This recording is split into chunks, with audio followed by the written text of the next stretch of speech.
TASMAC government அரசு கையில இருந்து போய் ஒரு தனியார் ஒரு முதலாளி கையில போய் சேர போகுதுன்றதுதான் உண்மை. திமுக வந்து பவள விழா பாப்பா, அதிமுக வந்து பல்லாங்குழி பாப்பா. கத்துக்குட்டி பாப்பா கிட்ட கேக்குறோம், அண்ணா நீங்க வந்து சொல்றீங்க திமுக எதிர்க்கிறீங்க, எதனால எதிர்க்கிறீங்கன்றது ஒரு விஷயம் சொல்லணும். ஒரு ஸ்டேட்மெண்ட் விஜய் எங்கேயாச்சும் கொடுத்தாரா? ஸ்கெட்ச் போட்டுட்டு தான் ஜெயிச்சிருக்காங்கன்றதுல நாங்க ரொம்ப உறுதியா நம்புறோம். விஜய் அவர்களை முதல்வர் ஆக்காம வேற யாராச்சும் முதல்வர் ஆக்கியிருந்தாலோ இன்னைக்கு பல தற்கொலைகள் இங்க நடந்திருக்கும். ஒரு டாடி இல்லைன்னா ஒரு பிரதர் தேவைப்படுது. தாவேகாவோட ஒரே குறிக்கோள் வந்து திமுகவை உடைக்கணும். டயா பூஸ்டர் சுகரை கண்ட்ரோல் பண்ணும், உங்க ஆரோக்கியத்தை மீட்டு தரும். சர்க்கரையை கட்டுப்படுத்துறதுக்கான எளிமையான வழிமுறை, இயற்கையான வழிமுறை. அனைத்து மருந்து கடைகளிலும் கிடைக்கும்.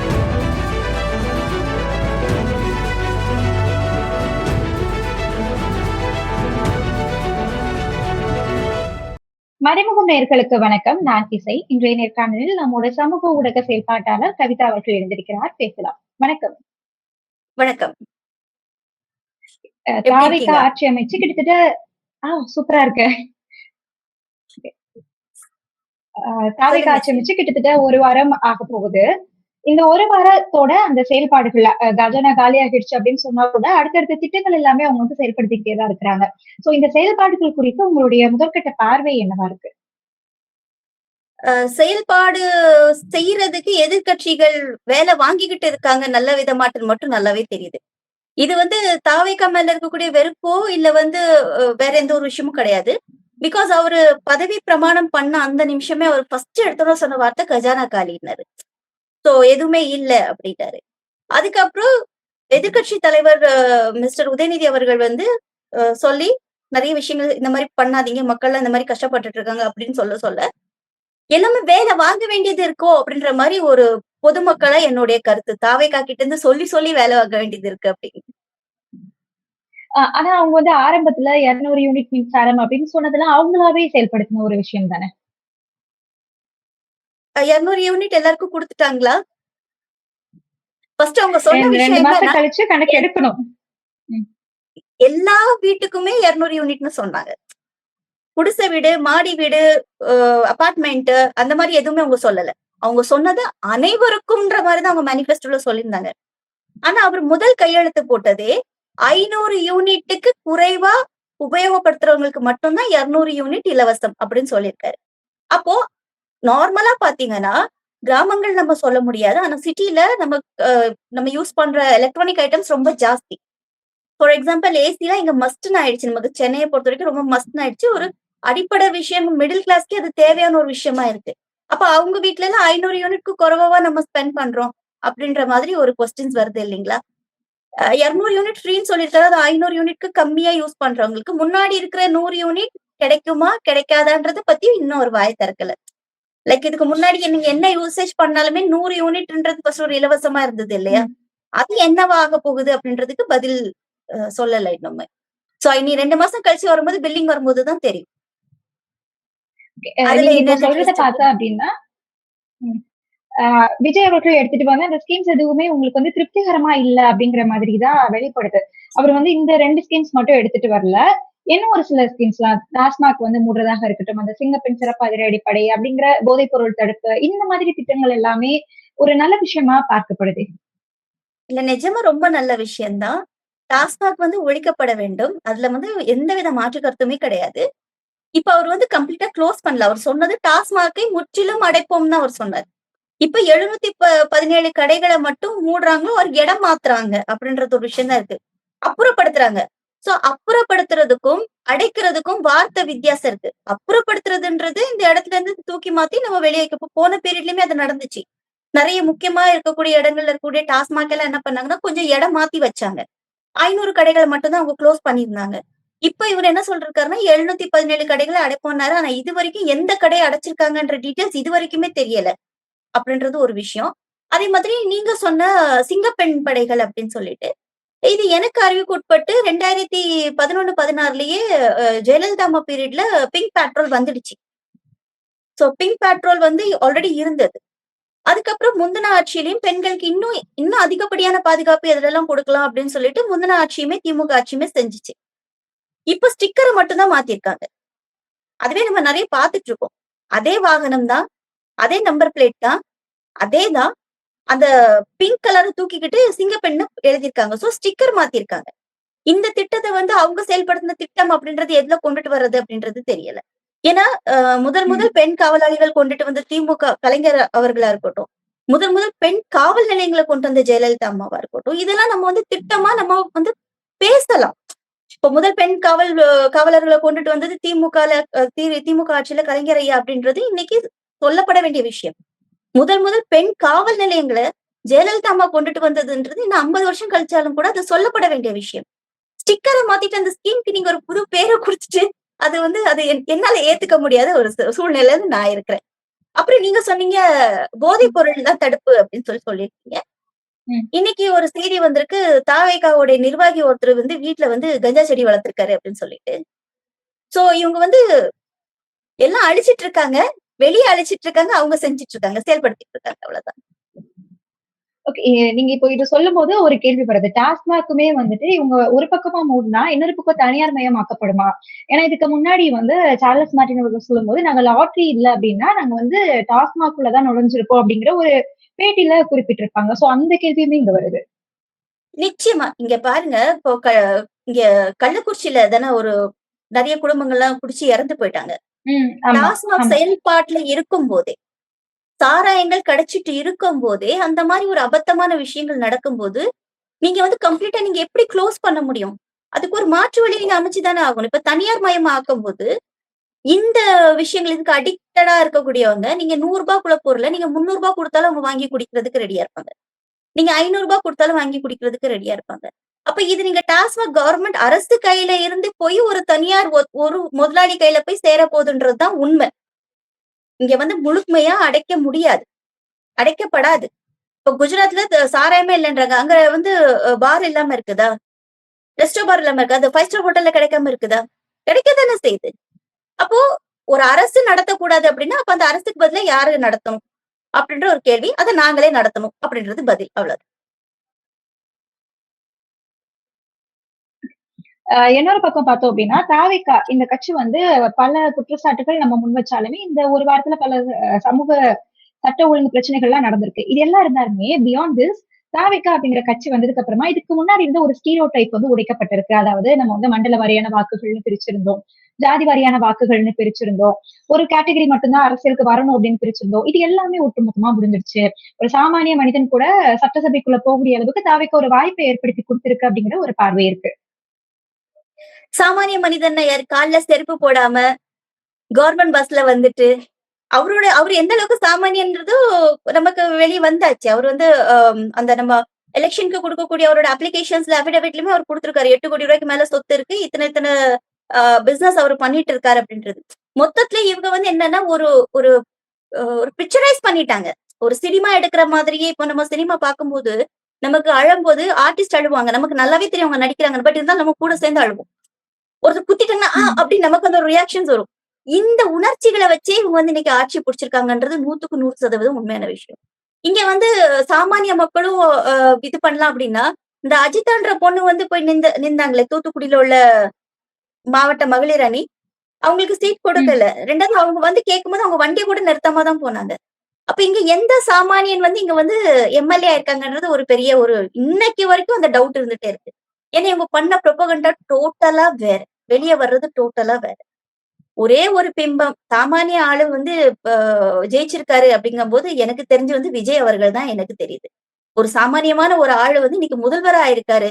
சோ அதுக்கு இங்க வந்து இந்த நாட்டுல வந்து மக்கள் வந்து அதெல்லாம் ஏத்துக்கிற மனப்பக்குவத்துல இருக்காங்க அப்படின்றது மாதிரி அத நான் நம்புறேன். ஓகே.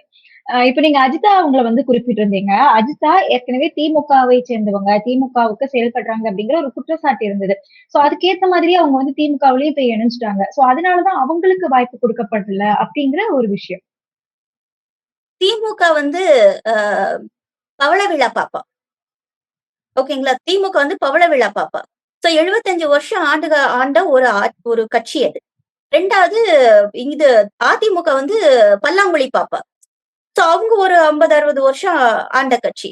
அப்ப இங்க இருக்கக்கூடியவங்க எல்லாருமே ஏதோ ஒரு கட்சியில இருந்து வந்துட்டு தான் இன்னைக்கு வந்து கத்துக்குட்டி பாப்பாக்கு நிர்வாகியாவும், எம்.எல்.ஏக்களாவும், சப்போர்ட்டராவும் இன்னைக்கு இருக்காங்கன்னா, என்னது 3 வருஷம் தத்தி பாப்பா. அப்ப இதுக்கு முன்னாடி இருந்திருப்பாங்க இல்லையா? சப்போர்ட்டரா இருந்திருப்பாங்க இல்லையா? இப்ப சொல்ல முடியாது. நாளைக்கு நானே வந்து தாவேகாக்கு தாவி போனேன்னு வச்சுக்கோங்களேன். இப்ப என்னோட இத்தனை வீடியோஸ் இருக்கு. நான் வந்து திமுகக்கு பேசினது, அதிமுகக்கு பேசினதெல்லாம் இருக்கு. அப்ப இது எது வேணாலும் பேசலாம். எல்லாரும் ஒரு சப்போர்ட்டரா இருந்து தான் வந்திருக்காங்க. அதனால இத வந்து ஒரு பெரிய விஷயமா சொல்றதுக்கு விஷயம் இல்ல. இன்னொன்னு பார்த்தீங்கன்னா, அதே பல்லாங்குழி பாப்பாவும், அதே பவளவிழா பாப்பாவுடைய எம்.எல்.ஏக்கள வச்சு தான் இன்னைக்கு வந்து இவங்க ஆட்சிய வந்து அமைச்சிருக்கிறாங்க. சோ அது இவங்க இல்லன்னு சொல்ல முடியுமா? அஜிதாவ நீக்கணும். அஜிதா மேல ஒரு ஒரு ஒரு பிரச்சனைய கொண்டுட்டு வரணும் அப்டின்னா, இன்னைக்கு தலைமையே எப்படி அமைஞ்சிருக்குன்றத நம்ம எல்லாரும் கேள்வி கேட்போமா இல்லையா? அப்படி பார்த்தோம்னா, நீங்க சொல்லக்கூடிய இந்த பவளவிழா பாப்பா இருக்கு இல்லையா? இந்த பவளவிழா பாப்பா நீங்க சொன்ன அதே பல்லாங்குழி பாப்பாவோட கூட்டணி பேச்சுவார்த்தை நடத்தியிருக்கிறதா ஒரு செய்தி. இந்த அதிமுக எம்.எல்.ஏக்களும் சொல்லியிருக்காங்க. தாவேக்கால இருந்து ஆதவர்ஜுனாவும் குறிப்பிட்டிருக்காங்க. அது ஏன் செய்யணும்? அ எ எனக்கு புரிதலுக்குட்பட்டு நான் சொல்றேன். நிச்சயமா இந்த விஷயத்த ஸ்டாலின் அவர்கள் முன்னெடுத்திருக்கவே மாட்டாங்க. இது எல்லாமே வந்து ஒரு புரொபகண்டாவா தான் எனக்கு இதுவரைக்கும் தோணிட்டு இருக்கு. ஏன்னா, இவங்க வந்து ஆல்ரெடி ஒரு 3 வருஷமாவே திமுக மேல நெறைய சேத்தள்ளி வீசிட்டு இருக்காங்க. அப்படி ஒரு விஷயம் இவங்க கூட்டணி அமைச்சு, இவங்க வந்து ஆட்சி பிடிக்கதா இருந்தா 2016லயே ஸ்டாலின் அவர்கள் இத ஈஸியா செஞ்சுட்டு போயிருந்திருக்கலாம். ஏன்னா, அப்பவே அதிமுக வந்து பிளவுபட ஆரம்பிச்சுச்சு. ஓபிஎஸ் அணி, இபிஎஸ் அணின்னு அப்பவே இருந்தாங்க. அப்பவே அவ்ளோ பிரச்சனைகளுக்கு அப்புறம் தான் இபிஎஸ் வந்து 5 வருஷம் அவர் வந்து கன்டின்யூ பண்ணாரு. ஏன் அந்த டைம்ல வந்து திமுக நடுவுல புகுந்து, இல்ல நாங்க வந்து ஆட்சி அமைச்சுக்கிறோம்னு சொல்லிருந்தா கண்டிப்பா பண்ணியிருக்க முடியும். இப்ப இவங்க சொன்ன மாதிரியே, இதே கரப்டடு ஊர கொள்ளையடிச்சு காசு வச்சிருக்காங்க அப்படின்னா, இன்னைக்கு அதே கொள்ளையடிச்ச காச வந்து நீங்க அமௌண்ட் குடுத்து நீங்க வைக்கும்போது, ஏன் திமுகவால பண்ணியிருக்க முடியாது? அதனால இந்த மாதிரி ஒரு கேவலமான அரசியல் நிச்சயமா திமுக முன்னெடுக்காது அப்படின்றத நான் ஆணித்தரமா நான் நம்புறேன்.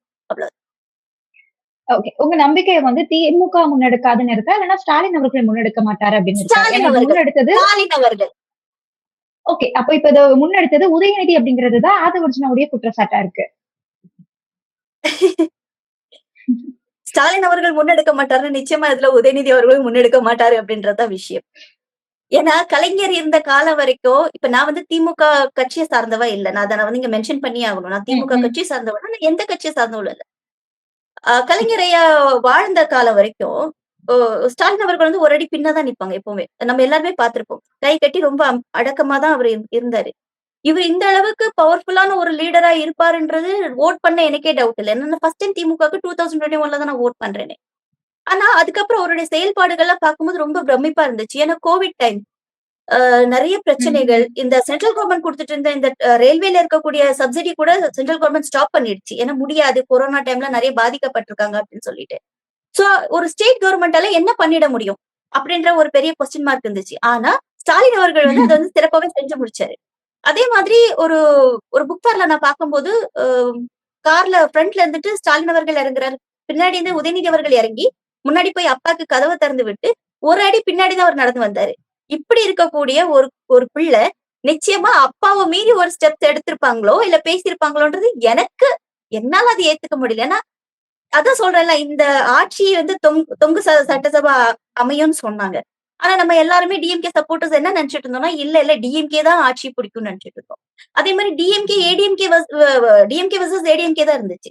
இதுல வந்து டிவிகே நம்ம ம். கொண்டுட்டே வரல. டிவிகே சொல்லும்போதெல்லாம் எல்லாருமே சிரிச்சோம். நான்லாம் சிரிச்சேங்க உண்மைய சொல்லப்போனா. அப்ப இன்னைக்கு டக்குன்னு வந்துட்டு இருக்கும்போது, இது ஒரு பெரிய ஒரு ஷாக்கிங்கான விஷயம் தான். ஆனா அதுக்காக ம், ம். இவ்ளோ சீப்பான ஒரு பாலிடிக்ஸ் பண்றதுக்கு உதயநிதி அவர்களோ, ஸ்டாலின் அவர்களோ நிச்சயமா முன் வர மாட்டாங்க.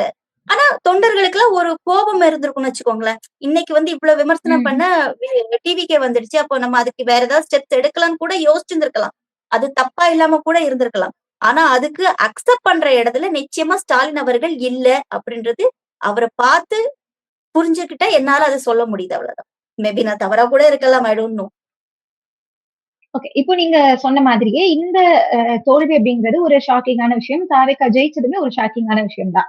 இந்த தோல்விய நானே பொறுப்பேத்துக்கிறேன் அப்படின்னு ஸ்டாலின் அவர்கள் சொல்லியிருக்காரு. சொல்லிட்டு வந்து அவங்களோட உடன்பிறப்புகள் கிட்ட ஒரு கருத்து கணிப்பு மாதிரியுமே எடுத்துட்டு இருக்காரு. இது வந்து சரியான இனிஷியேட்டிவ் அப்படின்னு நினைக்கிறீங்களா? இது வந்து பக்குவமான இனிஷியேட்டிவ் நான் எடுத்துக்கிறேன். சரியானதா, தவறானதான்றத விடையும், இப்ப வந்து தொண்டர்களுக்கெல்லாம் வந்து ஒரு கோபம் இருக்கு. நீங்க ஏன் இத பத்தி பேச மாட்டேறீங்க? இல்லன்னா, கொளத்தூர் தொகுதியில தோக்கக்கூடிய ஆளு ஸ்டாலின் அவர்கள் இல்ல. அப்போ இதுல நாங்க ஏதோ ஒரு விஷயம் நடந்திருக்கு அப்படின்னு சொல்லிட்டு ஒரு ஆதங்கத்துல சொல்றோம். மேபி அது உண்மையாவும் இருக்கலாம். சொன்ன மாரி தோத்துட்டோன்ற ஒரு மனப்பிறழ்வுல கூட அப்படி பேசுறதா இருக்கலாம். ஆனா ஸ்டாலின் ஏதோ ஒரு அவர்கள் விஷயம் அப்படின்னா என்ன விஷயம்?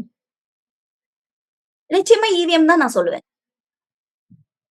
நிச்சயமா இவிஎம் தான் சொல்லுவேன். ஏன்னா மும்பை எலக்ஷன் நீங்க எடுத்து பாத்தீங்க அப்படின்னா பல தொகுதிகள்ல ஒரே மாதிரியான நம்பர்ஸ் வந்துச்சு. யூபில வந்துச்சு. ஆனா தமிழ்நாட்டுக்காரங்க வந்து கொஞ்சம் அதிபுத்திசாலிகள். தமிழ்நாடு, கேரளாலாம். இங்க நீங்க அந்த மாதிரி பண்ண முடியாது. ஆனா நம்பர்ஸ கரெக்ட்டா வச்சுட்டு ஓட்ட மட்டும் மாத்துறதுக்கு சான்சஸ் இருக்கு. அதுவுமே இப்ப டெக்னிக்கல் சைட்ல வந்து ப்ரூவ் பண்ணியிருக்காங்க. பண்ண முடியும் அப்படின்றது நெறைய பேர் ஒரு 10 வருஷமாவே ப்ரூவ் பண்ணிட்டு தான் இருக்கிறாங்க. அப்ப என்ன பொறுத்தவரைக்கும் எனக்கு வந்து இவிஎம் மேல நம்பிக்கை இல்ல. இதுக்கு இன்னொரு சாட்சியாட்டு நேத்து அ ஆதவ அர்ஜுனா அவர்கள் பேசியிருக்காரு. வில்லிவாக்கம் தொகுதியில. கொட் அ கொளத்தூர் தொகுதிக்கு நாங்க ஸ்கெட்ச் போட்டோம். சேப்பாக் தொகுதிக்கு நாங்க ஸ்கெட்ச் போடாம விட்டுட்டோம். போட்டிருக்கணும் அப்டின்னாரு. ஸ்கெட்ச்னா என்ன ஸ்கெட்ச்? ஏன்னா இந்த பிரச்சாரத்த பத்தி பிரச்சாரத்தப்போவே ஆதவ அர்ஜுனா சொன்ன விஷயம், உதயநிதிக்கு தைரியம் இருந்தா, திராணி இருந்தா, தில் இருந்தா, சேப்பாக்கம்ம விட்டுட்டு வில்லிவாக்கம்ல எனக்கு ஈக்குவலா போட்டி போடட்டும்னு ஒரு வார்த்தைய விட்டிருந்தாரு அவரு. அப்போ ஏன் இதே திராணி, இதே தில்லு, இதே தெம்பு இருந்துச்சுன்னா, ஆதவ அர்ஜுனா வில்லிவாக்கம்ம விட்டுட்டு சேப்பாக்ல போட்டி போட்டிருக்கலாமே! ஏன் போடலன்ற கேள்வி நேத்திக்கு ஆதவ அர்ஜுனாவோட வில்லிவாக்கம்ல நடந்த அ அந்த மீட்டிங்க்கு அப்புறம் அந்த கேள்விகள்லாம் எங்களுக்கு கேட்கணும்னு தோணுது. சோ இவங்க ஏதோ ஸ்கெட்ச் போட்டுட்டு தான் ஜெயிச்சிருக்காங்கன்றதுல நாங்க ரொம்ப உறுதியா நம்புறோம். நீங்க சொல்ற மாதிரி இவிஎம்மா இருந்தது அப்படின்னா ஃபர்ஸ்ட் ஒரு விஷயம் வந்து நமக்கு அந்த கவுண்டிங் நம்பர்ஸ் வந்து ஒரே மாதிரி இருந்திருக்கும். ஆனா நமக்கு இங்க இருந்தது வந்து ஒரு இடத்துல 8,000 இன்னொரு இடத்துல 73,000 வாக்குகள் வரைக்கும் வித்தியாசம் தெரிஞ்சது. என்னோட விஷயம் என்னன்னா அப்படி இவிஎம் மூலமா அவங்க ஜெயிக்கிறாங்கன்னா ஒட்டுமொத்தமா 118 அவங்க எடுத்திருக்கலாம் இல்லையா? 108ல தொங்க விட்டு ஒரு வாரம் அலைஞ்சு இந்த கஷ்டம் உங்களுக்கு இருக்கு. இவிஎம்ல எல்லாம் சரி கட்டுற அளவுக்கு தாவேகா வந்து இந்த அளவுக்கு வளர்ந்துட்டாங்கன்னு நீங்க நினைக்கிறீங்களா? இதே பிஜேபி போன டைம் 4 தொகுதி ஜெயிச்சிருந்தாங்க. அப்ப நம்ம எல்லாருமே கேட்டோம். எப்படி 4 தொகுதி ஜெயிச்சாங்க அப்படின்றது டவுட்டா இருந்தாலும் கூட பிஜேபிக்கு சப்போர்ட்டர்ஸ் இருக்க ஏரியால தான் ஜெயிச்சாங்க. இன்ஃபாக்ட் கன்னியாகுமரி தொகுதியில நாகர்கோவில்ல வந்து பாஜக ஜெயிச்சிருந்துச்சு. எம்.ஆர். காந்தி அவர்கள் ஜெயிச்சிருந்தாரு. பாஜகவ பிடிக்காதவங்களுக்கு கூட எம்.ஆர். காந்தி அவர்கள பிடிக்கும். ஏன்னா அவர் வந்து ஒரு பொதுவான மனுஷன். எல்லாருக்காகவும் வந்து நிக்கக்கூடிய ஒரு ஒரு எளிமையான ஒரு மனிதர் அப்படின்றதுல எல்லாருக்குமே வந்து அதுல மாற்று கருத்து கிடையாது. எனக்குமே அதுல மாற்று கருத்து கிடையாது. அப்போ ஒரு என்ன சொல்றதுன்னா, ஜெனரல் ஓட்ஸ் இருக்கும்ல. எந்த கட்சி சாராதவங்க. இப்ப இவங்கள பிடிக்கும், உங்களுக்கு அப்படி ஜெயிக்கிறதுக்கு வாய்ப்பு இருந்துச்சு. ஆனா, அதே பாஜக இப்போ எத்தன தொகுதி ஜெயிச்சிருந்தாங்கன்னா, நம்ம எல்லாருமே கேள்வி கேட்டு ரோட்டுக்கு வந்திருப்போம். ஏன் இதே ஸ்டாலின் அவர்கள் கூட வந்திருப்பாங்க. ஆனா, அதுல ஒரு விஷயம் பிரச்சனை இல்லாம இருந்திருக்கும். இன்னைக்கு தாவேக்காவ எதிர்த்து பேசும்போது நமக்குன்னு ஒரு தன்மை இருக்கு இல்லீங்களா? இப்போ உங்ககிட்ட ஒரு 2 வயசு பாப்பா வந்து சண்டை போடுதுன்னா, நீங்க என்ன பண்ணுவீங்க?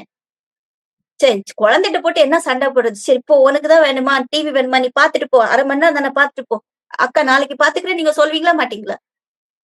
இதுதான் இப்ப எலக்ஷன்ல நடந்திருக்கு. இன்னைக்கு குழந்தைய வச்சு ட்விஸ்ட் பண்ணி விஜய் ஜெயிச்சது மட்டும் கிடையாது. இன்னைக்கு எல்லாரோட மனநிலைமைக்குமே அந்த மாதிரி ஆயிடுச்சு. இது சொல்றோம் பாருங்க. தாவேகா ஜெயிக்காம அன்னைக்கு திமுக ஜெயிச்சிருந்தாலோ, இல்ல மாற்றுக் கட்சி ஜெயிச்சிருந்தாலோ, இல்ல இதே தாவேகா வந்து தொங்கு சட்டசபைன்னு சொல்லிட்டு விஜய் அவர்கள முதல்வர் ஆக்காம வேற யாராச்சும் முதல்வர் ஆக்கியிருந்தாலோ, இன்னைக்கு பல தற்கொலைகள் இங்க நடந்திருக்கும். இல்லன்னு உங்களால சொல்ல முடியுமா? பல தற்கொலைகள் நடந்திருக்கும். அப்ப இதுக்கு யார் பொறுப்பெடுத்துக்கிறது? ஒரு உயிர் எவ்வளவு பெரிய விஷயம். ஒரு உயிர் வந்து ஒரு குடும்பத்தோட நிம்மதி, சந்தோஷம் இல்ல. இன்னைக்கு 5 வருஷம் தானே சரி போட்டு 5 வருஷத்துக்கு அப்புறம் நம்ம பாத்துக்கலாம். எலக்ஷன ஃபேஸ் பண்ணிக்கலாம். இந்த டைம் என்னென்ன தவறு பண்ணோமோ அது பண்ணாம இருக்கலான்றது கூட அந்த அ சீட்ல இருந்த ஏன்னா அப்பான்னு சொன்ன ஸ்டாலின் அவர்கள். நான் உங்களுக்குலாம் அப்பா போலன்னு சொன்ன ஸ்டாலின் அவர்கள் அப்படி கூட யோசிச்சு பின்வாங்கியிருக்கலாம். இத பத்தி நம்ம இவிஎம் தான் பிரச்சனைன்னு சொல்லாம கூட விட்டிருந்திருக்கலாம். இதுதான் ஜெனரலான ஒரு விஷயம். ஏன்னா நிச்சயமா அ என்ன தா ம். தாவேகா ஜெயிக்காம இருந்தாலோ, முதல்வர் ஆகாம விஜய் இருந்தாலோ, பல உயிர்கள் இன்னைக்கு பலி போயிருக்கும். கண்டிப்பா தற்கொலைகள்ல போய் முடிஞ்சிருக்கும். இது நடுவுலயே வந்துட்டு நம்ம அதிமுக அப்படிங்கிற கட்சி வந்து இதுக்கு முன்னாடி களத்துல இல்ல அப்படின்னு சொன்னாரு. இப்ப வந்து அந்த கட்சியே இல்லாம போயிருமோ அப்படிங்கிற நிலைமையில தான் நம்ம போயிட்டு இருக்கு. இன்னொரு பக்கம் வந்து அந்த பிரிவை பார்க்கத விடையும் இந்த பக்கம் தாவேகா வந்து அவங்களுக்கு பெரும்பான்மையான கட்சிகளோட ஆதரவு கிடைச்சிடுச்சு ஆட்சி அமைக்கிறதுக்கு. இருந்தாலுமே இந்த அதிமுகவுக்கு தூண்டில் போடுறது, அவங்கள வந்து தன் பக்கம் இழுக்கிறதுக்கு காரணம் என்ன அப்படின்னு நினைக்கிறீங்க? அதிமுகல வந்து எனக்கு ரொம்ப பிடிச்ச ஒரு தலைவி வந்து ஜெயலலிதா அம்மா. நான் 2016 வரைக்கும் நான் ஏடிஎம்கேக்கு நான் ஓட் போட்டேன்னா, எனக்கு XYZ யாருமே தெரியாது. இப்ப எப்படி நீங்க தாவேக்காக்கு எல்லாரும் ஓட் போட்டாங்களோ, விஜய், விசில்ன்னு சொல்லிட்டு, எனக்கு எப்பவுமே ஜெயலலிதா அம்மா, ரெட்டை இலை தான். யாரு கேண்டிடேட் என்ன அதெல்லாம் நான் பார்த்தது கிடையாது. அப்போ இந்த மனநலத்துல ஒருத்தர் விரும்புறோம். அப்போ இது எதுக்கு சொல்ல வரேன்னா, ஜெயலலிதா அம்மா காலத்தோட முடிஞ்சு போச்சு. 2016க்கு அப்புறம் எங்க மம்மி போயிட்டாங்க. மோடி தான் எங்க டாடின்னு சொன்ன எம்எல்ஏக்கள் தான் அதுல இருக்காங்க. அப்ப அவங்களுக்கு ஒரு டாடி இல்லன்னா ஒரு பிரதர் தேவைப்படுது. அதனால ஈஸியா அவங்கள வந்து மாத்திக்க முடியும். 2வது அதிமுகவ நாங்க காப்பாத்துறோம்லாம் சொல்றதுலாம் தப்பு. அவங்கவங்க வீட்டு சொத்த காப்பாத்திக்கிறதுக்காக இந்த மாரி ஒரு முடிவு எடுத்துக்கலான்றது வெளிய சொல்ல முடியாது இல்லையா? ஓப்பனாட்டு. அதனால அதிமுகவ காப்பாத்துறோம்னு. இதே வந்து அம்மா ஆட்சிய கொண்டுட்டு வரதுக்காக நாங்க தாவேகாக்கு சப்போர்ட் பண்றோம்னு சொல்றாங்க. அம்மா ஆட்சி எப்படி இருந்துச்சு? இன்னைக்கு இருக்கக்கூடிய தாவேகா ஆட்சி இப்போ ஒரு வாரம் தான் ஆட்சின்னு வச்சுக்கோங்க. அந்த ஒரு வாரத்துல எவ்வளவு மாற்றங்கள் இருக்கு அப்படின்றத நம்ம பார்த்துட்டு வர்றோம். சோ மலைக்கு மடுவுக்கு வந்து முடிச்சு போட முடியாது. அதிமுகவ காப்பாத்துறதுக்காக இருக்கலாம்னா, இதுக்கு வந்து வேற ஏதோ ஒரு தலைமை இவங்க 2 பேரோட ஹெட் பாஸ் வந்து யாராச்சும் வந்து அ சொல்லியிருக்கலாம். இவங்கள நீ கைய பிடிச்சு கூட்டிட்டு போ அப்படின்னு. வாட் எவர் நமக்கு அது தெரியல. கரெக்ட்டா சொல்ல தெரியல அவ்வளவுதான். ஓகே. இப்ப நீங்க சொன்ன மாதிரி ஹெட் குவார்ட்டர்ஸ்ல நீங்க மென்ஷன் பண்றது டெல்லி தலைமையா தான் நீங்க சொல்றீங்க. இப்போ திமுக ஆட்சியில நம்ம இதுக்கு முன்னாடி இருந்த ஆட்சியில பார்த்தோம்னா, நமக்கு நிதிகள் வந்து எதுவுமே சரியா வராத அந்த ஒரு நிலைமையில தான் இருந்தோம். அப்போ அவங்க என்ன சொன்னாங்கன்னா, மத்திய அரசோட இணக்கமா இருந்தா நாங்க உங்களுக்கு நிதி தரோம்னு சொல்லியிருந்தாங்க. ஆனா திமுக அதுக்கு ஒத்துழைக்கல. இப்போ அருண்ராஜ் அவர்கள் ஒரு பேட்டி குடுத்திருக்காங்க. நாங்க மத்திய அரசோட இணக்கமா இருந்து எல்லா நிதிகளையும் வாங்கிக்குவோம். ஆனா அவங்க தான் எனக்கு கொள்கை எதிரி அப்படிங்கிற மாதிரி ஒரு ஸ்டேட்மெண்ட் குடுத்திருக்காங்க. இதை எப்படி புரிஞ்சுக்கிறது? இணக்கமா இருக்கிறதுன்னா என்னது? புரியல. இணக்கமா இருக்கிறதுன்னா, ஒண்ணு அவங்களுடைய நீட்ட நம்ம ஆதரிக்கிறதா இருக்கட்டும், டீலிமிட்டேஷன் ஆதரிக்கிறதா இருக்கட்டும், இல்லன்னா வந்து இவங்களுடைய பிஎம் ஸ்ரீ அந்த எஜுகேஷன் சிஸ்டம்ஸ நம்ம ஆதரிக்கிறதா இருக்கட்டும். இதெல்லாம் நம்ம ஆதரிச்சா, நாங்க உங்களுக்கு தர்றோம்னு அவங்க சொல்றாங்க. அப்ப இதெல்லாம் நீங்க ம். ஆதரிச்சா, இத்தன வருஷ அரசியல் நம்ம முன்னெடுத்தோம் இல்லையா? தமிழுக்காகவும், நம்மளுடைய கொள்கைக்காகவும், நம்மளுடைய ஒரு கலாச்சாரத்துக்காகவும், நம்ம குழந்தைகளோட எதிர்காலத்துக்காகவும், அப்ப இதெல்லாம் நீங்க அடகு வச்சு ஒன்றியத்து கூட நீங்க இணக்கமா இருந்து அந்த காச நீங்க வாங்க போறீங்க. அப்ப உங்களுக்கு போட்டியே உங்களால வந்து ஒரு அரசியல் கிட்டத்தட்ட போர் மாதிரி தான். உங்களுடைய ம். நியாயத்துக்காகவே உங்களால கேட்க முடியலன்னா, நீங்க மக்களோட நியாயத்த எங்க கேட்பீங்கன்றதே ஒரு சாதாரண மக்களா என்னுடைய கேள்வி இருக்கு. ஒரு சாதாரண பொதுஜனமா என்னோட கேள்வி இருக்கு.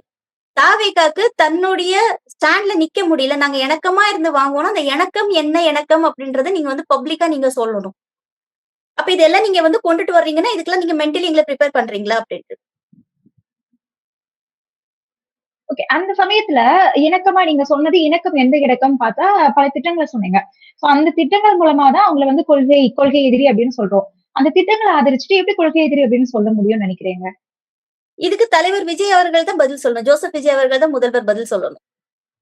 ஏன்னா அவரு தானே சொல்றாரு, நாங்க இணக்கமா இருந்துட்டு வாங்குவோம்ன்னு. இணக்கமா எப்படின்றதே எனக்கு புரியல. ஏன்னா இதுவரைக்கும் நம்ம எதிர்த்துட்டு இருந்தோம். சனாதனம் அப்படின்ற ஒரு வார்த்தைய வந்து அ நம்மளுடைய ம். திராவிட கழகமா இருக்கட்டும், திராவிட முன்னேற்ற கழகமா இருக்கட்டும், இப்ப இருக்கிற தலைவர் உதயநிதி அவர்கள் வரைக்கும் இருக்கட்டும். சனாதனத்தை நாங்கள் வேற இருப்போம் அப்படின்னு நம்ம சொன்னது இருக்கட்டும். இன்னைக்கு அவர் அந்த ம். வார்த்தைய உச்சரிக்க மாட்டேன்றாரு. அவருக்கு பாவம் தெரியாது. சனாதனம்னா என்ன? எங்கிருந்து வந்துச்சுன்னு பாவம் அவருக்கு தெரியாது. அப்ப அத அனுபவிச்சவங்களுக்கும், அதுல கேள்வி கேட்டவங்களுக்கும், அத பார்த்துட்டு வந்தவங்களுக்கும் அந்த விஷயங்கள் நமக்கு தெரியும். இவரு இதுவே சொல்லல. 2வது இவரு வந்து நான் இப்ப இணக்கமா இருக்கேன் அப்படின்னு சொன்னாங்கன்னா, இது எல்லாத்துக்குமே இவங்க அக்செப்ட் பண்ணிக்கிறாங்க. இன்னொன்னு பாஜகவுடைய பெரிய விஷயம் என்னச்சுன்னா, அறநிலைத்துறை. கோவில்கள்லாம் வந்து ம். அரசாட்ட இருக்கக்கூடாது அப்படின்னு. அப்ப இந்த இந்த விஷயங்களுக்கெல்லாம் இவங்க வந்து இணக்கமா போவாங்களா? அப்படின்றது ஒரு ஒரு டவுட்டும், ஒரு கேள்வியும் இருந்துகிட்டே இருக்கு. தாவேகா பாஜகவுடைய இன்னொரு முகம் அப்படிங்கிறது தான் நிலைப்பாடா இருந்தது இதுக்கு முன்னாடி. இப்போ வந்து தாவேகாவுக்கு ஆதரவு குடுக்கக்கூடிய கட்சிகள் எல்லாமே வந்து பாஜக உள்ள வந்துறக்கூடாது அப்படிங்கிற ஒரு ஸ்டாண்டுக்காக நாங்க குடுக்குறோம் அப்படின்னு சொல்றாங்க.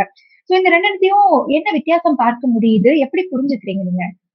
இல்ல அதுதான் நான் சொல்றேன். இப்போ தாவேகா வந்து 108 இடங்கள், 107 இடங்கள்னு வச்சுக்கோங்க ஜெயிச்சதுக்கு அப்புறம், இவங்களுக்கு வந்து பெரும்பான்மை நிரூபிக்கணுங்கும்போது, விஜய் அவர்கள் வந்து அதிமுக கிட்ட போகாம, அவரு முழுக்க முழுக்க திமுக கூட்டணியே நாடி வந்தாரு. அப்ப நெறைய பேர் என்ன சொன்னாங்கன்னா, பாருங்க அவர் அதிமுக கிட்ட போகவே இல்ல. ஏன்னா அதிமுக, பாஜக கூட்டணியில இருக்கனால, அவரு கொள்கையில ரொம்ப உறுதியா இருக்கிறாரு. அதனால அவரு போகல அப்டின்னாங்க.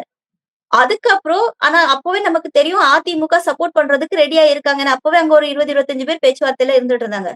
இங்க இருந்து விசிகேயா இருக்கட்டும், கம்யூனிஸ்டா இருக்கட்டும், நாங்க வெளிய இருந்து ஆதரவு தெரிவிச்சுக்கிறோம் அப்டின்னாங்க. அதுக்கப்புறம் ஆதரவு தெரிவிச்சதுக்கு அப்புறம் அதிமுகவும் ஆதரவு தெரிவிச்சுட்டாங்க. இப்ப பாத்தீங்கன்னா எல்லாருமே ஒரே இடத்துல தான் இருக்காங்க. BJP, Congress, AIADMK, VCK, communist, Marxist communist, TVK. இப்ப இவங்களுக்கு என்ன விஷயம்னு பாத்தீங்கன்னா, தாவேகாவோட ஒரே குறிக்கோள் வந்து திமுகவை உடைக்கணும். திமுகவோட கூட்டணியை உடைக்கணும். இதுக்கு இவங்க என்ன எக்ஸ்ட்ரீம்னா இவங்களுக்கு குடுக்கப்பட்ட வேலையே அதுதான். ஏன்னா திமுக இருக்கிறது வரைக்கும் இங்க வந்து சனாதனமோ, இல்ல இங்க பாஜகவோ எந்த விதத்திலயும் ஆட்சி பண்ண முடியாதுன்றது பிஜேபிக்கும் நல்லாவே தெரியும். பிஜேபிய சுத்தி இருக்கக்கூடியவங்களுக்கும் நல்லாவே தெரியும். அப்ப அப்படி இருக்கும்போது இந்த இந்த திமுகவை உடைச்சா இனி அடுத்த எலெக்ஷன் வரப்போகுது. எது 2029 பாராளுமன்ற எலெக்ஷன் வரப்போகுது. அங்க திமுக தன்னிச்சையா வொர்க் பண்ண முடியாது. அவங்களுக்கு ஒன்றியத்துல ஒண்ணுல பாஜக இல்ல காங்கிரஸ் இந்த 2 கூட்டணியோட சேரணும். இந்த 2ல எதுல பாஜகவோட சேர்ந்தா நம்ம இத்தனை நாள் பேசின கொள்கைகள் எல்லாமே சுக்கு நூறாயிரும். அதுலயும் திமுகவோட இமேஜ் உடையும். காங்கிரஸ கம்ப்ளீட்டா வெளிய கொண்டுட்டு வந்தாச்சு. காங்கிரஸ்க்கும் திமுகவுக்கும் இனி தமிழ்நாட்டுல மறுபடியும் கூட்டணி வருமா வராதான்ற சொல்ல முடியல. அது வந்தா ரொம்ப அபத்தமா இருக்கும்ன்றத நம்ம சொல்றோம். சோ எப்படியோ everything is fair in love and வார்னு சொன்ன மாதிரி பாஜகவுக்கு எந்த விதத்துல போனாலுமே இது வந்து எல்லாமே பாசிட்டிவா தான் முடிஞ்சிருக்கு. சோ பாஜகவுக்கு மெயின் வந்து பாத்தீங்கன்னா டார்கெட் வந்து சென்ட்ரல் தான். சோ ஒன்றியம் தான். ம். அங்க இனி இந்த 39 சீட் நம்ம குடுத்தோம் இல்லையா? காங்கிரஸ்க்கு நம்ம குடுத்தோம் இல்லையா? இனி 39 சீட்டு காங்கிரஸ்க்கு வராது. சோ அங்க வந்து அவங்க இன்னும் ஸ்ட்ராங்கா இருக்காங்க. நீங்க எல்லா மாநில தேர்தலையும் எடுத்து பாருங்க. பாராளுமன்ற தேர்தலையும் எடுத்து பாருங்க. அவங்களோட டார்கெட் வந்து பாராளுமன்றமா தான் இருக்கும். மாநில தேர்தல் ம். அது இனி அடுத்து வரும் பாருங்க. ஊராட்சி தேர்தல்லாம் வரும்ல பாருங்க. அப்ப தெரிஞ்சிரும் பாஜக எந்த லெவல்ல இருக்கு அப்படின்னு சொல்லிட்டு. அவங்க அதுல வரவே மாட்டாங்க. ஏன் அதே ஓட்டு போட்டவங்க, இப்ப நான் திமுகவுக்கு பாராளுமன்றத்துல போடுறேன்னா, சட்டமன்றத்திலயும் போட்டும், ஊராட்சியிலயும் போடணும் இல்லையா? அப்ப அங்க ஏன் வேறுபடுதுன்னு யாரும் இது வரைக்கும் கேள்வி கேட்கவும் மாட்டாங்க. சோ அவங்களுக்கு தேவை அது மட்டும் தான். இப்ப நீங்க சொன்னீங்க தாவேகாவுக்கு அசைன்மென்ட் கொடுக்கப்பட்டிருக்கு அப்படின்னு சொன்னீங்க. யாரு குடுத்ததா சொல்றீங்க? பாஜக தான். அப்ப இந்த விஷயம் டெஃபினட்டா பாஜக. கம்யூனிஸ்டுகளுக்கும், விசிகாவுக்கும் தெரியாது அப்படின்னு நினைக்கிறீங்களா? ஏங்க எனக்கே புரியும்போது அவங்களுக்கு புரியாதா? தெரியாதா? அப்ப ஏன் அவங்க தாவேகா கூட எல்லாருக்கும் கூட்டணி வைக்கிறாங்க அப்படிங்கிற கேள்வி வருது. இல்ல அட்லீஸ்ட் நம்ம பிடியில இருந்தா ஓரளவு நம்ம வந்து ஸ்ட்ராங்கா இருக்கலாம் அப்படின்ற மாதிரி. இப்ப அந்த 118 சீட்ல நம்ம போயிருந்தோம் அப்படின்னா, நிச்சயமா நம்ம போயிடுவோம். அந்த பயத்திலேயே அவங்க ஏதாவது நம்ம சொல்றது செய்வாங்க. இப்ப பாருங்களேன், ஒண்ணும் இல்ல. கஜானா காலின்னு சொல்லிட்டு இப்ப இந்த நான் முதல்வன் திட்டத்துக்கும், புதுமை பெண் திட்டத்துக்கும் ஒரு ரூ. 1000 போட்டுட்டாரு. அப்போ இது எல்லாமே நம்ம கேட்டு ம். கேட்டு வேலை வாங்க வேண்டியது இருக்கு. இப்ப இவங்களுக்கு என்னன்னா, இப்ப நம்ம இவங்க எல்லாம் நம்ம கூட இருக்காங்க. இவங்க போயிட்டாங்கன்னா நம்மளுக்கு தொங்கு சட்டசபை ஆயிரும். மறுபடியும் நம்ம வந்து ரீ எலக்ஷன் ஃபேஸ் பண்ண வேண்டியது இருக்கும். இல்ல கவர்னர் கையில போயிடும். இத நம்ம செய்யக்கூடாதுன்ற ஒரு ஒரு கான்ஷியஸ்லி இவங்க நம்ம சொல்றத செய்வாங்க. அப்படின்ற ஒரு விஷயத்துக்காக இவங்க போயிருக்காங்களே தவிர, மத்தபடி வேற எதுவுமே அதான் ம். அவங்க ஓப்பனா சொன்னாரே. திருமாவளவன் அண்ணா சொன்னாரே. அவங்க வந்து ஆர்எஸ்எஸோட பிள்ளைதான்ற எங்களுக்கு தெரியும். ஆனா தெரிஞ்சே நாங்க பண்றோம் அப்படின்னா, அவங்க டைரக்ட்டா உள்ள வந்துரக்கூடாது. இல்ல கவர்னர் ஆட்சி வந்துரக்கூடாதுன்னு தான் நாங்க போறோம்ன்னு திருமா அண்ணா வந்து ரொம்ப ஓப்பனாவே ஸ்டேட்மெண்ட் குடுத்திருந்தாரு. ஆனா இந்த 1 வாரத்துக்கு அப்புறம் இல்ல இன்னொரு 10 அதே நாளைக்கு அப்புறம் திருமா கூட கேட்கணும்ன்றத கேட்கணும். ம். அதே திருமா அவர்கள் தான் வந்து அமைச்சரவையில இடம் கேட்கிறதாகவும் ஒரு செய்தி. அவர பொறுத்தவரைக்கும் பதவிக்கு ஆசைப்படுற நபராட்ட அவர் இதுவரைக்கும் இருந்ததே கிடையாது. அவரு பதவிக்கு ஆசைப்படுற நபரா இருந்ததில்ல. இப்போ வந்து சீட் கேட்கறாங்க அப்படின்னா, தொண்டர்களுக்கு அந்த ஆர்வம் இருக்கலாம்னு வச்சுக்கோங்களேன். இப்ப நானே நெறைய பேர்ட்ட சொல்லியிருக்கேன். ஏன் விசிக்கு இங்கலாம் நிக்க மாட்டேங்குது? மத்த காமன் தொகுதியில ஓட் போட மாட்டாங்க. இல்ல சாதிய வன்மங்கள் இருக்கு அப்படின்னு. அது இல்லன்னு நம்ம மறுக்க முடியாது. நிச்சயமா சாதிய வன்மங்கள் இன்னைக்குமே இருக்கு. நெறைய இடங்கள்ல ம். இருக்கு. அது திமுக பீரியட்லயுமே இருந்துச்சு. அது நானே நெறைய வீடியோ போட்டிருக்கேன். சாதி வன்கொடுமைகள், இல்ல நமக்கு மேல ஒரு பதவியில இருக்கக்கூடியவங்க கொஞ்சம் அ அ பிசிக்கு மேல எம்பிசி இருந்தாலே உங்களுக்கு பிடிக்காது அப்படின்ற மாரியான ஒரு விஷயங்கள்லாம் இருக்கதான் செய்யுது. அதனால இங்க காமன் தொகுதியில விசிக்கு நின்னாலும் ஜெயிக்க மாட்டாங்க அப்படின்னு. அப்ப இப்ப இவங்களுக்கு ஒரு பிடிமானம் கிடைச்சிருக்கு. இல்ல வ அந்த 2 சீட் வந்து ரொம்ப இம்பார்ட்டன்ட்டா இருக்கு. அப்ப நம்ம வந்து பதவி தாரேன்றாங்க. அமைச்சர் பதவி தாரேங்கும்போது அத ஏத்துக்கலான்றது தொண்டர்களோட எண்ணமா இருக்கலாம். அப்படியே எடுத்துக்கிட்டாலும் பிரச்சனை இல்ல. ஏன்னா இப்ப நெறைய பேருக்கு அமைச்சர் பதவி குடுக்கும்போது நிச்சயமா விசிக்கு குடுக்கலாம்னா, நிச்சயமா விசிக்கு வந்து தகுதியான ஒரு கட்சி தான். அதனால நிச்சயமா ம். குடுக்கலாம். டி.வி. சண்முகம், வேலுமணிக்கெல்லாம் குடுக்கும்போது ஏன்னா பெண்கள் பாதுகாப்புன்னு சொல்லி பேசிட்டு, பெண்களுக்காக நான் பாதுகாக்க வந்திருக்கேன்னு சொல்லிட்டு, வேலுமணி அவர்களுக்கு வந்து நீங்க அமைச்சர் பதவி குடுக்கும்போது, ஏன்னா பொள்ளாச்சி கேஸ்லாம் நம்ம இன்னும் மறக்கல. நம்ம மறக்கவும் மாட்டோம். சோ நிச்சயமா அப்படி பார்க்கும்போது வன்னியர் சன்னனுக்கோ, இல்ல இன்னொருத்தவங்களுக்கோ நீங்க நிச்சயமா விசிகேல இருந்து ஒரு அமைச்சர் பதவி துணை முதல்வர் குடுத்தீங்கனாலும் கூட அது தகுதியானதுன்னு நான் சொல்றேன். இன்னொரு பக்கத்துல இந்த ஆட்சியில் பங்கு, அதிகாரத்தில் பங்கு அப்படிங்கிறது நமக்கு தமிழகத்துக்கு ஒரு புதிதான ஒரு இதா இருக்கு. இதுக்கு முன்னாடி திராவிட கட்சிகள் எதுவுமே அதுக்கு வந்து அனுமதி குடுத்ததில்ல. இப்ப தாவேகா குடுக்குறாங்க. இந்த நிலைமை வந்து எப்படி இருக்கும்னு நினைக்கிறீங்க நீங்க? உங்க வீட்டுக்கு நான் கெஸ்ட்டா வரலாம். உங்க வீட்ல நான் பட்டா போட்டு உட்கார்ந்தா நீங்க சம்மதிப்பீங்களா? சொல்லுங்க. பட்டா இருந்தா சம்மதிப்போமா? ம். இல்ல, இல்ல. அப்ப இது என்னுடைய நாடு. இப்ப இதுல என்ன வேணும்? என் குழந்தைங்களுக்கு என்ன வேணும்? இல்ல என் குடும்பத்துக்கு என்ன வேணும்ன்றது அதுல இருக்கக்கூடிய நம்மளுடைய தலைமைக்கு நல்லாவே தெரியுது. இதுல நீங்க வந்து சொல்லுவாங்க too many cooks spoil the ஃபுட்ன்னு சொல்லுவாங்க. இப்ப நீங்க வந்து ஆட்சியில பங்கு, அதிகாரத்துல பங்குன்னு சொல்லும்போது, இத மாத்துறதுக்கே நம்ம ரொம்ப கஷ்டப்பட்டு போராடி தான் வந்திருக்காங்க. இன்னைக்கு ஈஸியா நீங்க சொல்றீங்க, ஆட்சியில பங்கு, அதிகாரத்துல பங்கு, ஆட்சியில பங்கு. ஆட்சியில நீங்க பங்கு இருக்கே. உங்களுடைய பங்களிப்பு இல்லாம எப்படி ஒரு ஆட்சி அமைக்க முடியும்? இன்னைக்கு கூட்டணி ஆட்சின்னு இருக்கு அப்படின்னா, அவங்களுடைய பங்களிப்பு நிச்சயமா இருக்கு. அதிகாரத்துல பங்குனா, இன்னைக்கு அதிகாரம் இல்லாம யார் இருக்காங்கங்க? அப்ப உங்களுக்கு வந்து ஒரு அமைச்சரவையில ஒரு பேரு, பதவி தேவைப்படுது. மொத்தத்துல சொல்றேன்ல பொலிட்டீஷியன் பாத்தீங்கன்னா, பார்ட்டியோட அந்த என்ன சொல்றது? கொள்கை, கோட்பாடு அதெல்லாம் சிறப்பாவே இருக்கும். ஆனா ஒரு தனி மனிதனுடைய கொள்கை, கோட்பாடு பாத்தீங்கன்னா, அங்க வந்து அ காசுலயும், தனக்கு தேவையான சொத்துக்கள்ல அது எல்லாமே போயிடுது. அப்படின்னு தான் சொல்ல வேண்டியது இருக்கு. இத வந்து ஆட்சியில பங்கு, அதிகாரத்துல பங்கு சொல்றதுக்கு ரொம்ப கிளாஸியா இருக்கலாம். இது நாளைக்கு எந்த மாதிரியான ஒரு ஆபத்த விளைவிக்கும் அப்படின்றது போக போக தெரியும். ஓகே. இது வந்துட்டு நம்ம மத்தியில கூட்டாட்சி, மாநிலத்தில் சுயாட்சி அப்படிங்கிற அந்த கொள்கையவே அடியோட அழிக்குது அப்படின்னு பார்க்கலாமா நம்ம? அவங்க போறவங்க என்ன சொல்றாங்க? இப்ப காங்கிரஸ் பார்ட்டி என்ன சொல்றாங்கன்னா, மத்தியில அப்படித்தானே இருக்கு. மத்தியில் கூட்டாட்சி. நீங்க மாநிலத்தில ஏன் குடுக்க மாட்டேன்றீங்க? அப்படின்னு கேட்கறாங்க. நான் என்ன சொல்றேன், மாநிலத்தில குடுத்தா, இப்போ பீகார்ல எல்லாம் வந்து பாத்தீங்கன்னா, வெறும் 8 எம்.எல்.ஏக்கள் தான் இருந்தாங்க. அந்த 8 காங்கிரஸ்ல சொல்றேன். அந்த 8 எம்.எல்.ஏக்களும் வாஷிங் மிஷின்ல போய் சேர்ந்துட்டாங்க. தன்னை தூய சக்தியா மாத்திட்டாங்க. அப்ப இங்க இருக்கக்கூடிய தீய சக்தியில நாங்க உங்களுக்கு ஆட்சியில அதிகாரத்திலேயே நாங்க பங்கு குடுத்துட்டு, நாளைக்கு நீங்க தூய சக்தியா மாறணும்னு சொல்லிட்டு ஒரு வாஷிங் மிஷின்ல போய் சேர்ந்துட்டீங்கன்னு வச்சுக்கோங்க. அப்ப இங்க என்ன நடக்கும்? ஈஸியா அடிச்சு கூட்டு போயிரலாம். அப்ப இதுக்கு தான் வந்து மாநிலத்தில சுயாட்சின்றது நம்ம நம்ம கட்டுப்பாட்டுல இருக்கணும்னு நெனைக்கிறோமே தவிர, வேற எந்த ஒரு விஷயத்துக்காகவும் இல்ல. இன்னைக்கு உங்களுக்கு போராடுற இப்ப ஒரு ரோட்ல போறோங்க. அந்த ரோட்ல இருக்கக்கூடிய பாதுகாப்பா இருக்கட்டும் சரி, இல்ல ஒரு ஹாஸ்பிட்டலுக்கு போறீங்க. கவர்ன்மெண்ட் ஹாஸ்பிட்டல் போறீங்க. நீங்க என்ன காங்கிரஸ்காரங்களா? இல்ல பிஜேபியா? இல்ல நீங்க வந்து ஏடிஎம்கேன்னு கேட்டா மெடிசன் குடுக்குறாங்க. இல்லையே! எல்லா மக்களுக்கும் தானே ம். கிடைக்குது. அப்ப எல்லாருக்கும் பொதுவான ஒரு விஷயம் நல்லதா கிடைக்கும்போது, அதுல நீங்க போய் அ கேட்க வேண்டிய விஷயம் என்னன்றது தான் எனக்கு புரியாத விஷயமா இருக்கு.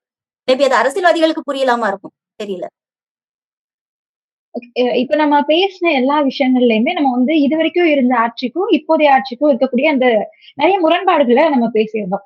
ஆனா நேற்றைக்கு ஆதவர்ஜுனா அவர்கள் வந்து ஒரு ஸ்டேட்மெண்ட் குடுக்கும்போது, திமுகவுக்கும், தவேகாவுக்கும் பெரிய வித்தியாசம்லாம் ஒண்ணும் கிடையாது. கொள்கை ரீதியா 2மே ஒரே கட்சி தான் அப்படிங்கிறத குறிப்பிட்டிருக்காங்க. இத நீங்க ஏத்துக்கிறீங்களா? தாவேக்காக்கு என்ன கொள்கை இருக்குங்க? இல்ல நாங்க 3 வருஷமா அந்த தத்து த கத்துக்குட்டி பாப்பா கிட்ட கேட்கிறோம். அண்ணா நீங்க வந்து சொல்றீங்க திமுகவ எதிர்க்கிறீங்க. எதனால எதிர்க்கிறீங்கன்றது ஒரு விஷயம் சொல்லணும். ஒரு ஸ்டேட்மெண்ட் விஜய் எங்கேயாச்சும் குடுத்தாரா? திமுக இது பண்ணுச்சு. அதனால நான் திமுகவ எதிர்க்கிறேன். திமுக இந்த விஷயத்த மக்களுக்கு தவறா பண்ணுச்சு. அதனால நான் திமுகவ எதிர்க்கிறேன். எங்கேயுமே அவர் எந்த ஸ்டேட்மெண்ட்டுமே சொல்லல. ஏன் இந்த மு மு மு 2 நாளைக்கு முன்னாடி வரைக்கும் அ ஒன்றிய அரசுல இருந்து சிறந்த மாநிலம், முன்மாதிரியான மாநிலம்ன்ற சொல்லிட்டு ஒரு சர்டிபிகேட் குடுத்துருக்காங்க. கடலோர மாநிலங்கள் ம். இதுல. சோ ஆமா. அந்த சர்டிபிகேட் கொண்டு வந்து விஜய் அவர்கள்ட்ட குடுத்துருக்காங்க. விஜய் அவர்கள் அத வாங்கி போஸ் குடுக்குறாரு. இது 2025க்கு கொடுக்கப்பட்ட விஷயம். அப்ப முன்மாதிரியான மாநிலம் எந்த மாநிலத்துக்கு குடுத்தாங்க? மணிப்பூருக்கா குடுத்தாங்க? டெல்லிக்கா குடுத்தாங்க? யூபிக்கா குடுத்தாங்க? உங்க தமிழ்நாட்டுக்கு தானே குடுத்தாங்க. தமிழக மக்கள்லாம் கஷ்டப்படுறாங்கன்னு நீங்க சொன்னீங்க.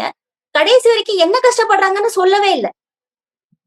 இப்ப கொள்கை எதிரி அப்படின்னு சொன்னா, எனக்கு விஜய் அவர்கள் வந்து என்ன எந்த கொள்கை வச்சிருக்காருன்றத அவர் இந்த நிமிஷம் வரைக்கும் ஒரு ஸ்டேட்மெண்ட்டே வாய திறந்து சொல்லல. அதனால அவரு சொல்லட்டும். அதுக்கப்புறம் அது என்ன கொள்கை மாறுபடுதுன்றது நம்மள மாரி சாதாரண மக்களால பேச முடியும். நன்றி. நெறைய தகவல்கள பகிர்ந்தீங்க. ரொம்ப நன்றி. நன்றி.